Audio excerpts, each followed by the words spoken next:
So I've been thinking about the Cats musical a lot lately, specifically the staged London production that was filmed in 1998. It's a really well done show with high-level singing, dancing, and acrobatics. The plot's kinda meh, but really that doesn't matter. The point of the show is watching the spectacle of a bunch of performers behaving like cats while wearing sick costumes. I'm not gonna pretend this show was bad. If you don't like it, that's fine, you're allowed to have your opinion. But I can't ignore the high echelon level of talent and ability on display for this show.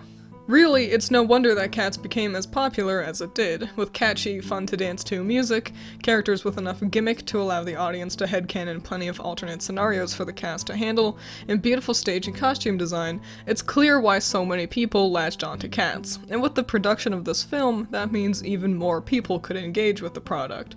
You no longer needed to get a ticket to watch the show, you could have it in the comfort of your own home. And while I appreciate this official recording and how it's allowed so many people, myself included, the chance to watch this production, I can't help but find some issue with it. Now before we go any further, I should mention that the complaints I've got are, in the grand scheme of things, pretty minor. These by no way ruin the film, and if you were to say you didn't notice or didn't care about the issues I'm about to volley, that's so okay. I don't blame you. I realize I'm probably the weirdo here, but it's been on my mind and I figured I'd discuss it. So I can hear you now. Geez, get on with it, what don't you like about the movie? And in short, the answer is, I don't like how it's actually been presented to us. There are a couple of things going into that statement, first of which being how the show was literally filmed.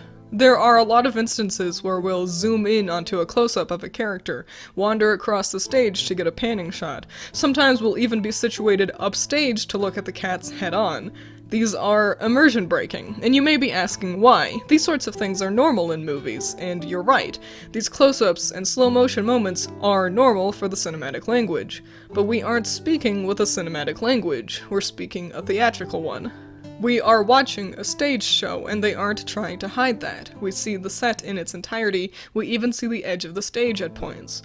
So whenever the camera puts itself in a position that would be impossible for the audience to do, it ruins the illusion. We are taking on the role of an audience member, and while it's not realistic, as long as we're seeing the show from the audience's perspective, no matter how many different angles we see, we buy into it. But once we jump out of bounds to an angle or position an audience member shouldn't be able to get to during the show, suddenly we are no longer playing the role of the audience, but of the camera. And like, some of these shots are really cool, but I can't help but be pulled out of the experience every time it happens.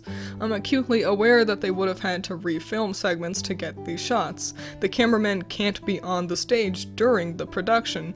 They have to do a bunch of this filming outside of the real show, which means for seconds at a time, we aren't watching the real performance, and instead watching reshoots to get a single shot.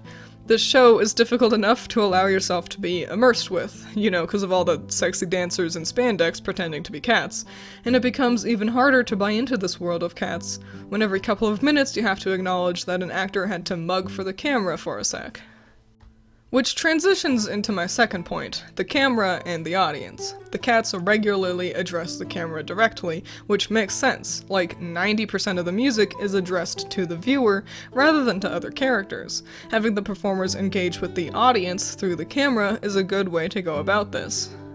But then they'll also address the stage audience. They'll talk out beyond the fourth wall to an unseen audience out there, and that creates a weird disconnect. Who is the audience? Is it the people in the seats out in front of the stage, or the people watching behind the camera?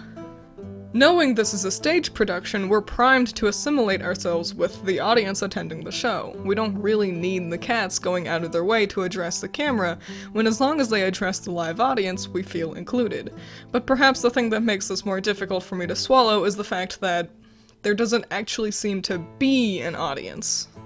No one claps after a song, no one cheers following a particularly impressive move, no one gasps when MacLeod shows up or when Old Deuteronomy returns. There is no audience participation, which makes it feel less like we are in the seats watching the show, but rather that we embody the cameraman, filming the actors as they perform to an empty room.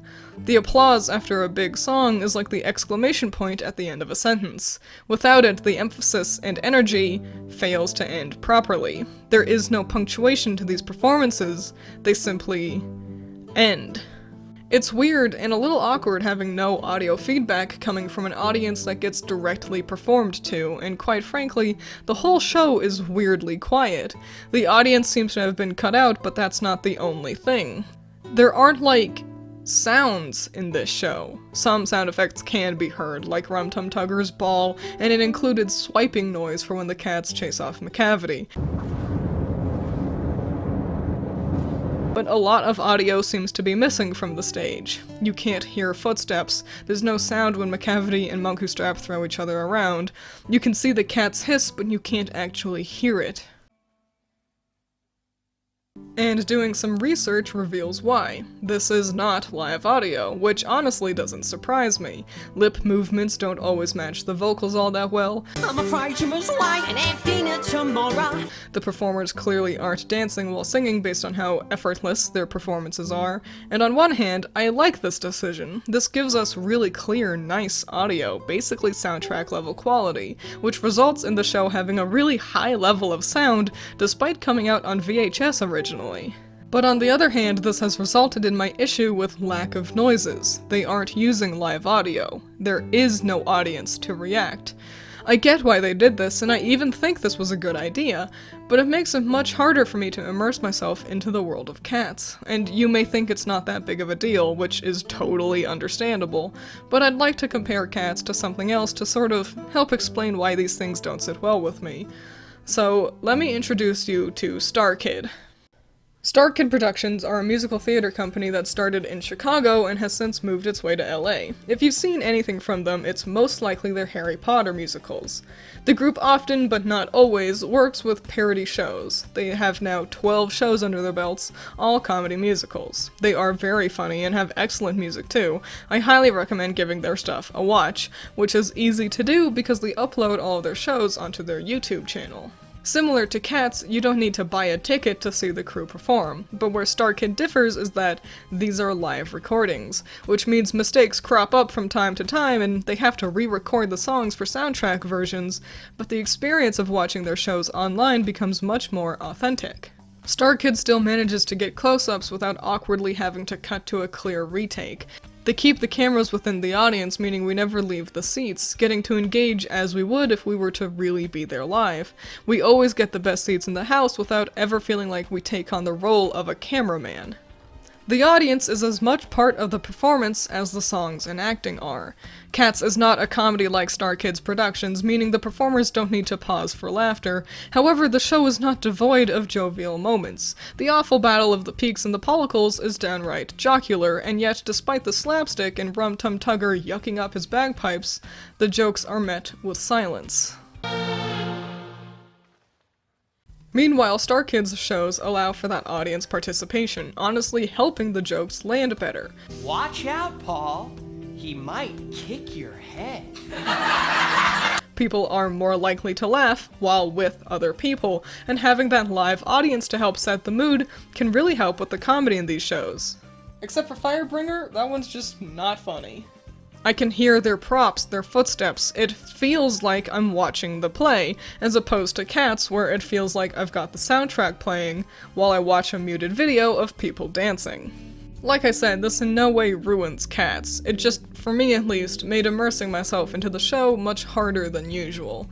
But I do still like Cats, and I figured I'd end this video with a little bonus round of some random thoughts I have about the production. Skimbleshanks and his song rules. All the guards and all the porters and the station master's daughters would be searching high and low. I also like how he gives the mouse he catches to Old Deuteronomy. Honestly, everyone's interactions with Old Deuteronomy are super cute and wholesome. I think it's funny, the fact that most of the cast are European while Michael Gruber is American means the rhyme of bark and park in the Peaks and the Pollicles doesn't quite work.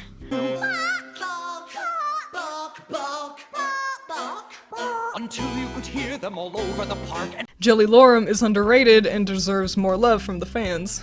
I like how the actors go out of their way to try and keep their fingers together and slightly curled, implying the look of a paw, because even in 1998 we could all tell that human hands on a cat looks weird.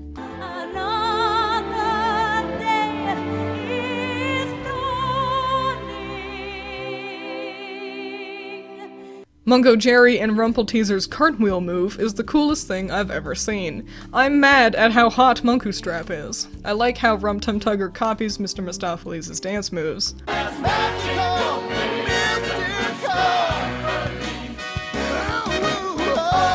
I like how not elegantly McCavity moves. The costumes and makeup all across the board are 10 out of 10. Is this video helpful at all? Probably not, but I hope it was still insightful or at least entertaining for you. I do hope you actually go out and try giving cats a watch. I understand that it's a bit of a harder barrier to entry because it is a little awkward watching the sexy cat people pretending to be cats. But as always with stage productions, you kind of just have to accept it. They are not embarrassed to be doing this performance, so there's no reason for you to, like, feel secondhand embarrassed for the actors as they crawl around and meow at each other.